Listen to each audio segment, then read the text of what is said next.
Hello, everyone. This is Steven and Brian back with another episode of our new podcast where we're here to talk about more of the process of custom home building. So, thanks again for tuning in. This is week number 2 and episode number 2 of the podcast, and we're excited to be back. This week we've got a really cool and special episode for you guys. We're going to drop some golden nuggets on basically just what is a custom home, right? We're going to talk more about that and if that's something that seems right for you. Right? Is that something that you're interested in or even want to dive into? And that's exactly what this podcast is for. So we want to start there and just define what that even means, and then be able to elaborate on that throughout the rest of the episodes and really overall this whole podcast. So Brian, you want to introduce us? Absolutely. We most importantly, for the listeners that listened to episode 1 first, I'm pleased to say we have held ourselves accountable, like we said we would do, or had hoped we would, from the end of episode 1. To Stephen's point, we really just want to start at the very basics, right? So let's start from the very beginning. What is a custom home? We'd like to address that, and then just some other early on, very preliminary questions that come up in your mind if you're even considering thinking about building a custom home in the near future. So let's start there. What is a custom home, Stephen? Yeah. Yep. That's a great place to start. And with that question in mind, so I'll just tell you briefly what I believe is a custom home. You tell me the same, and then we'll compare that to what Collins Dictionary has to say about what a custom home is. So for me, I would say a custom home is something that is truly designed and spec'd out per the client or the homeowner or the customer's wants and needs, basically. So all that to say that, you can pick every last detail of the home in a custom home, right? And of course, most builders are going to provide their input to help guide the process, but it truly is custom, right? So if somebody wants to do a pier and beam foundation versus a concrete foundation, that's something that can be worked through. But yeah, it's truly just every aspect of the home is built and designed with the client in mind. Yeah, I completely agree. And I think my definition of a custom home is a home that is specifically designed with the intent to only be built one time and have unique characteristics around exterior and interior finish outs and selections. Something that is truly designed that fits the particular the wants and the type of person and of that homeowner, right? And how they want to represent themselves in their home. So, what's the dictionary say? Oh, well, I like what you said there, that it is a home that's only built once, and that's so true because every single home is unique in how it's built. I mean, we could build the exact same floor plan literally in the same neighborhood, but it's going to be a different home just based on the land and the dirt that it's specifically built on. So that's a really good point. So Collins Dictionary says that custom built homes is if something is custom built, it is built according to someone's special requirements. Pretty vague, but that's the whole definition from them. So basically what we elaborated more on, but it's truly something that's custom tailored to the client or the buyer. Yeah, and we bring this up and start there because there are other terms in the industry like semi-custom, soft custom, and while there's probably different understandings of what those terms mean across different builders and different markets, we see semi-custom or soft custom as a home that has probably or will be built more than once, but there are minor or smaller structural changes that are allowed to be made to a base floor plan. So maybe that's moving some walls, maybe that's extending the footprint to add another room. There's a balance. It does more than a production builder that you can't make any changes to any structural pieces of it, but you're not going full custom where you're literally starting with an architect on pen and paper or a computer program and saying, what do you want this house to be? Awesome. Yeah, I really like that distinction that you just broke down. I think maybe the way that we could also break this down too for the listeners is thinking about any homes or the home scale or spectrum. I would say at the very base or kind of entry level, I would even say maybe modular or mobile homes since they're factory built. They're all mass produced in a factory. So those would probably be at the base there, as far as affordability and just speed and everything else. Going slightly up from that, I would say is probably production homes. They're production homes that are in production neighborhoods. They're super easy to build. And they come up a lot quicker because they're recycling floor plans and they've got, all the same stuff basically being used over and over and over in those houses. So that's production. Going one step up from that, like you touched on, soft custom or semi-custom would be the next step up where similar to production homes, but you can change some things here and there. I want to add a room or I want to change this game room to a bedroom, little things like that. You can change all your selections, where some production builders only give you choice A, B, and C, right? And then on the very top or the high end of the spectrum would be full custom. And that's what we're referring to here is full custom. So this podcast, like we said, is going to be tailored towards that full custom crowd, maybe even slightly towards the semi-custom or soft custom crowd, but mostly it's going to be for those people seeking truly customizing and designing their next home. So yeah, that's really good distinctions there. So if we continue on that path of a custom home, there's builders out there that talk about design and build. What is design and build? Oh yeah. Yep. Another great distinction to make. So breaking that down, I mean, there's builders or custom builders that just do custom builds. The way that looks first is going to be basically somebody will have a lot.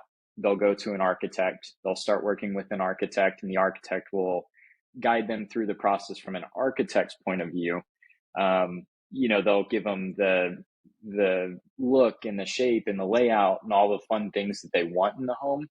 But a lot of times that way of going about it doesn't account for a builder's perspective on that design.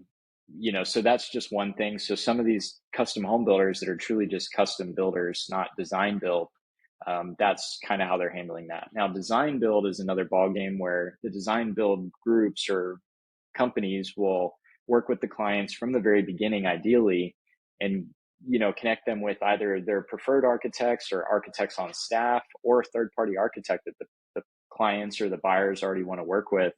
But the builder offers their perspective as they're going through that design process. So it's really an advantageous model, and that's why we offer that. But we're, partial to it, but, that we've seen success in both realms.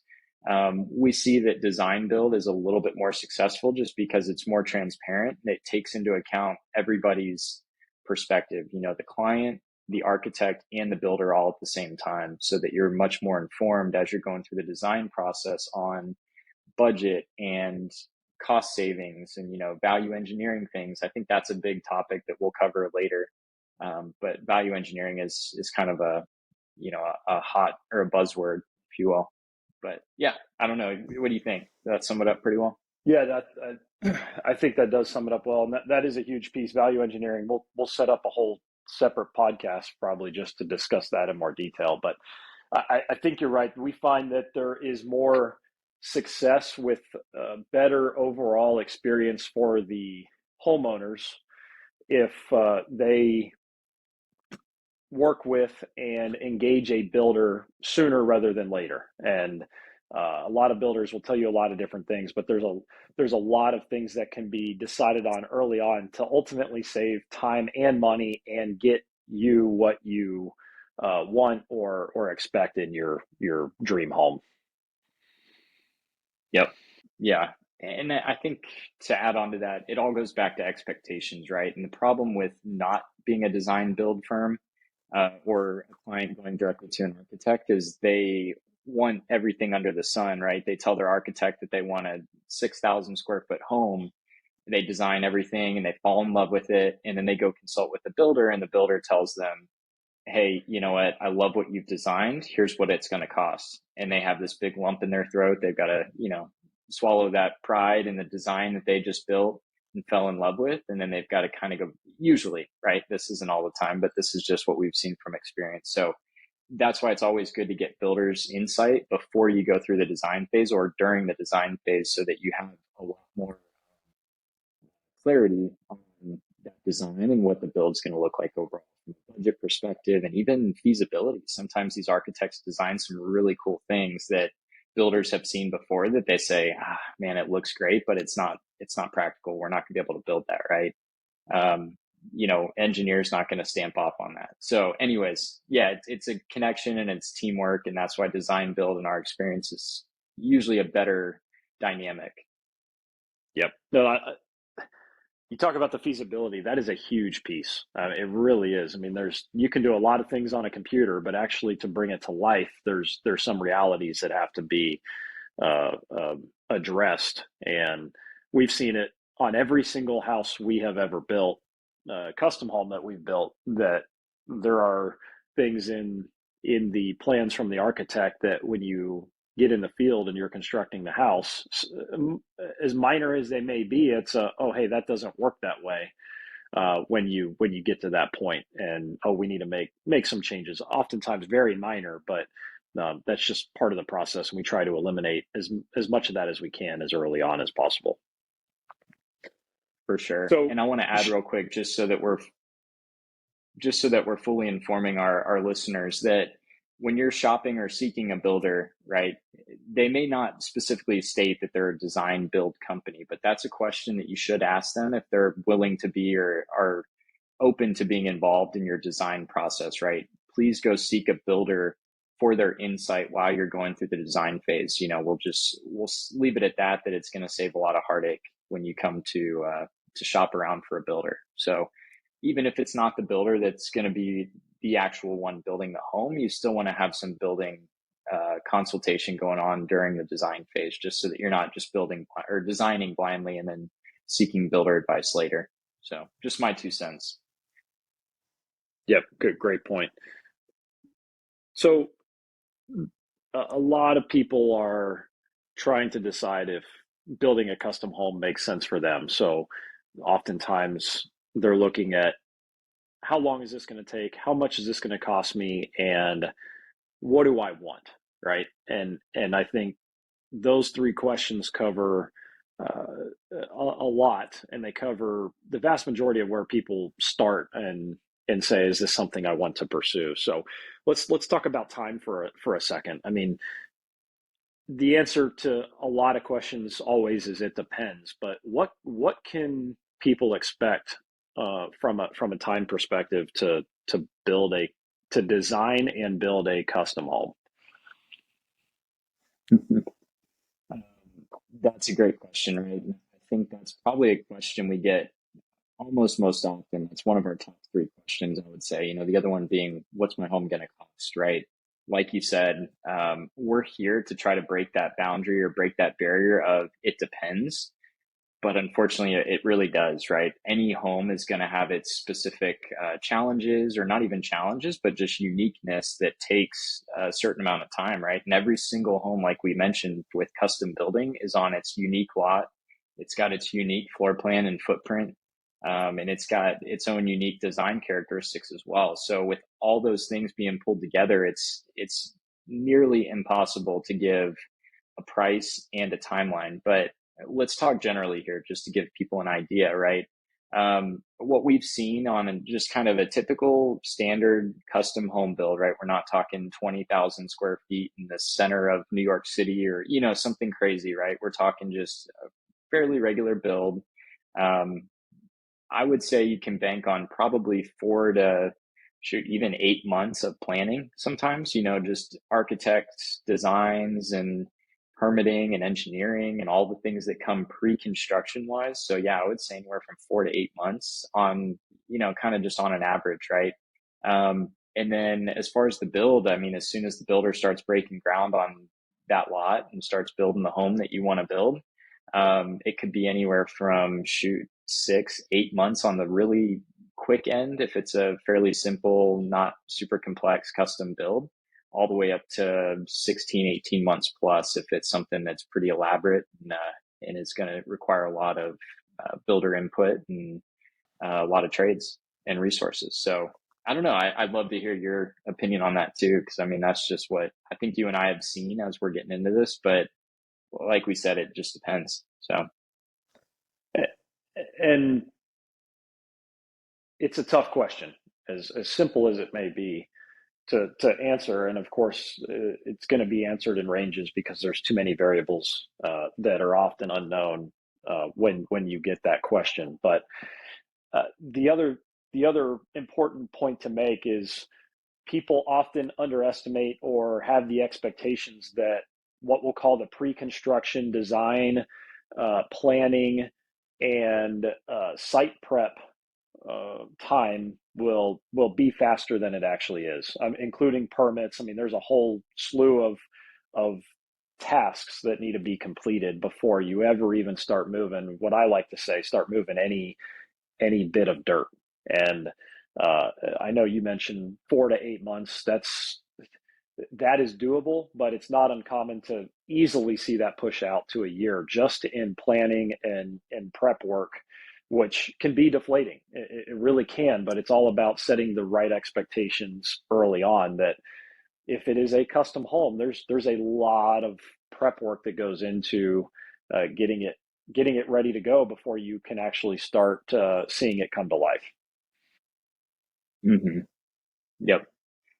And I think as we get more into this podcast and talk about some more details, but we'll see that we call it slowing down to speed up, right? Or taking 2 steps forward, 1 step back. I mean, whatever you want to call it, but we slow down to speed up. So slowing down during that pre-construction or design phase, spending the time to thoroughly go through the plans and go through all the specifications that the clients want, budget everything out and go get quotes and bids on all that stuff. That's something that, I mean, we'll be honest, a lot of builders don't do, and then it ends up biting people in the end, right? Or as they're going through the construction phase. It can be a painful process for that reason, because they were quick to jump the gun and get the house started so that people start seeing progress and they're excited. And then sure enough, they run into things that they didn't account for, didn't budget for because of poor planning, right? So, that's just a little tidbit on that, you can spend a great deal of time planning properly in order to speed up and make the build much smoother and budget friendly, stick to a budget, and also, have better quality throughout that as well. Yep. Good stuff. So let's shift the discussion briefly to uh, the finances and the cost and the budget, right? That's another point that we mentioned that people want to know early on before wasting any time. Can I afford what I would like or what I want? So um, where do we begin? That's probably a whole a whole podcast in itself. But let's start with this. There's um, it's even more variable when we talk about how much it costs to build this home. But let's start with the different types of contracts that builders can get into with you as the homeowner. Really, there's two main types of contracts. There's fixed price and cost plus as the predominantly used contracts to build custom homes. So, Stephen, you want to walk us through what those look like and some of the pros and cons? Yeah, yep, for sure. And I mean, like you hinted at, I think these are good topics that we can build on more on future episodes, but it's good to mention them now as people are diving into our podcast and getting some broad knowledge at these beginner episodes or beginning episodes. And as they're going through that process potentially of seeking a custom builder. So yeah, that's definitely something good to hit on, is the two different or main types of building contracts. Now, I'm sure there's others out there, builders that have worked with legal teams to develop their own contracts, but the ones that most builders in our experience use are going to come down to one of two. And one of those is a fixed price contract. The other one is going to be a cost plus contract. And yeah, I'll jump into what each of those entail real briefly, and then on a future episode we'll definitely get more into the weeds on those two, because that's a pretty big and pretty heavy topic. So definitely worthy of another conversation. But on a fixed price contract, kind of just to sum it up, is going to be where, um, a builder is willing to go out and do the legwork most times, or they've built so many in that particular area that they feel confident enough to quote a fixed price contract.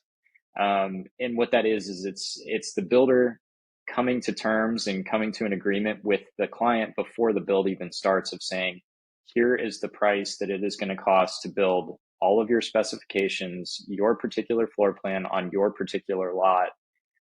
We can do that for X dollars, right? Some people do it by price per square foot. Other people do it as just a full lump sum, like, hey, it's going to be $500,000 total, right? Or $1 million total. So that would be a fixed price contract in very layman's terms. And then a cost plus contract is going to be a little different, where basically the builder and the client agreed to a rough estimate going into the build. They don't do as much legwork. They kind of just go off of historical data and what they've seen building a couple homes in the area, or in other areas even. Some builders just kind of shoot from the hip, and they'll throw out a number and say, and sometimes it's not very thrown out, right? Sometimes it's much more calculated. So it depends on the builder and time frame, and is inflation running rampant or not. But cost plus is basically agreeing to say, look, we believe your home is going to cost X dollars. And we're proposing that we'll build it and do all of our building stuff for it, or the management of it, for a percentage on top of that. That is the plus, right? So the cost plus the builder's fee on top of each of those individual costs. So that'll give you your total price, and you can see all your costs coming through. It's a very open book format. And it's another way to build homes, right? And some people like it, some people don't. There's pros and cons to each, right? So I don't want to feel like I'm leaning towards one or the other. We can definitely cover those pros and cons in that later episode that we keep referencing. So what about you, Brian? What do you think on those? There's so much to that. So yeah, for the sake of time, we won't get into all the details, because it certainly deserves its own section. But I think that the point is to make you as a homeowner or potential homeowner aware of the differences, and that you can intelligently go into conversations with builders early on and ask them the right questions, right? And of course, it's ultimately up to you to make the decision on what you're most comfortable with, whether that's fixed price or cost plus or some other contract that is signed by all parties. So again, absolutely some significant, important pros and cons on both sides. And it really, we'll touch on this as we wrap up, but it really just comes down to having the right level of trust and confidence in the builder that you ultimately choose, right? I mean, I hate to sound so vague and subjective, but uh, there's no right or wrong. It's you just really having that trust to move forward with. I am confident and believe that this builder is going to get this done for what they say they're going to, just in terms of expectations, quality, price, time, all the above. Yep. Yep.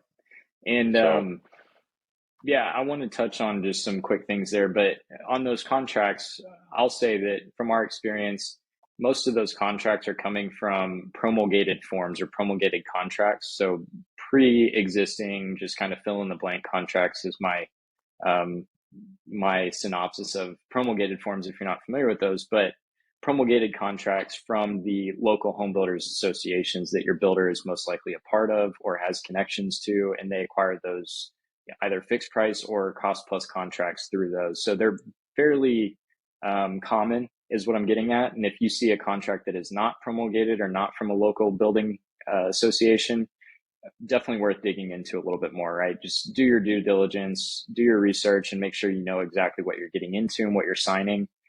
Be very aware of that, right? And especially if a builder has hired their own legal team or lawyer to draft up their own contracts. I'm no lawyer, this is not legal advice, but you should definitely do your own due diligence on any contract you're signing. So this is just our take and our experience in the industry, but definitely consult a legal team on, or a legal consultant on any contract you're going to sign. So yeah, and also I want to mention too that even on both of those contracts, anything that changes once things have been signed off on or throughout the build, those are what we'll talk about as change orders. And I think a lot of people may be familiar with change orders, but change orders can be very few or a lot, and they can be very small to very big, right? So change orders is another topic that we can cover much more in future episodes. So yeah. So last question around just a high level financial question, I think, is people are still just early on considering where they may want to go.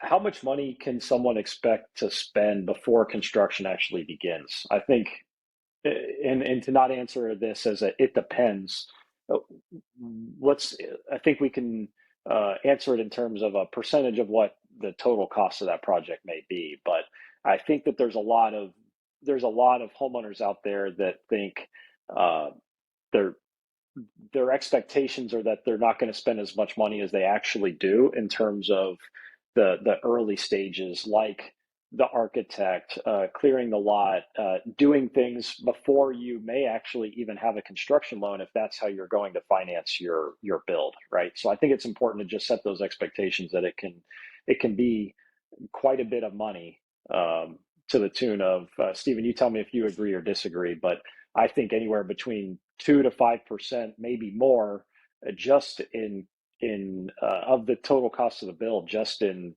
costs or cash that you are spending before you even obtain a construction loan or financing for the rest of the build. That's a good one. And I'm glad you brought that up on this podcast as people are making those initial decisions on whether a custom home build is right for them or not, because that is a really, really good point that people that go into it thinking that they're going to pay 100% out of their construction loan, or they're going to seek financing for all of it, or they don't think that it's going to be that expensive or whatever, right? People go into it with all kinds of misconceptions, and that's what we're here to clear up. But I would 100% agree that it always ends up being more than people initially intend to spend, and not because of mistakes or anything else, right? Even builders being fully transparent, it just happens to be more than I think most people realize they're going to spend on getting right. Just the planning phase of the house can cost anywhere from probably 2 to 5%. So if we're talking $1 million home, it's not uncommon to see somebody $20,000 to $50,000 usually out of pocket in expenses just to get to that starting line. And what's And included? sometimes people. Oh, sorry, go ahead. Oh, go ahead. Okay.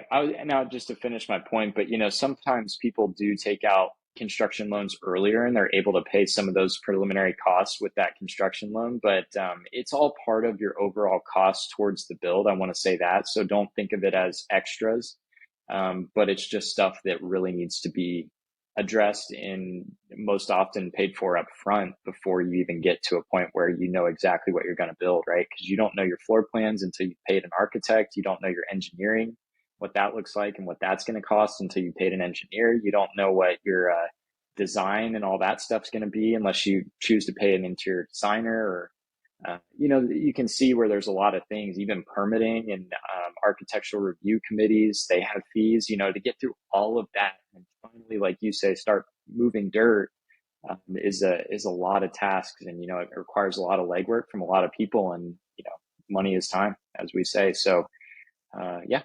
What were you going to say though? No, you answered my question. I was just going to say we talk about the cost, but what are those costs? And you nailed it. So engineering, architects, I think you covered the bulk of them. And yeah, it's just important to know that and have that expectation set as early as you possibly can, that it's not cheap. No matter how much your budget is, there's a lot of money that has to be dished out up front to get started. For sure. Well, I hate to cut this off because this has been a pretty value packed episode already. But I'm just super excited, and I know we're coming up probably over our 25-minute time that we mentioned. So, yeah. Any final thoughts before we wrap this up?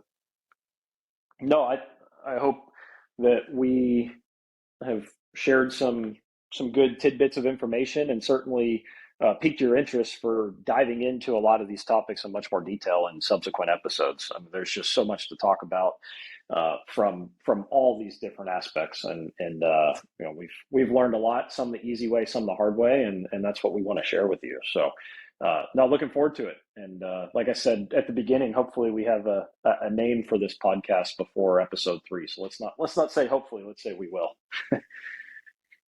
Yeah, we will. We will. We'll decide on something, and even if it changes in the future, so be it. But yeah, yeah, this is the start of many more episodes to come, and a lot more information. And just like you said, to sum this episode up, we've thrown a lot out there. But if nothing else, hopefully it opens listeners' eyes to at least go and do some more research on it. Right? Go do some Google searches on some terms that we mentioned, like fixed price, cost plus contracts, whatever else. This is to just kind of plant the seed, and hopefully this is going to be the foundation of more things that we are going to talk about and put out more content on. Hopefully we'll have blog posts and other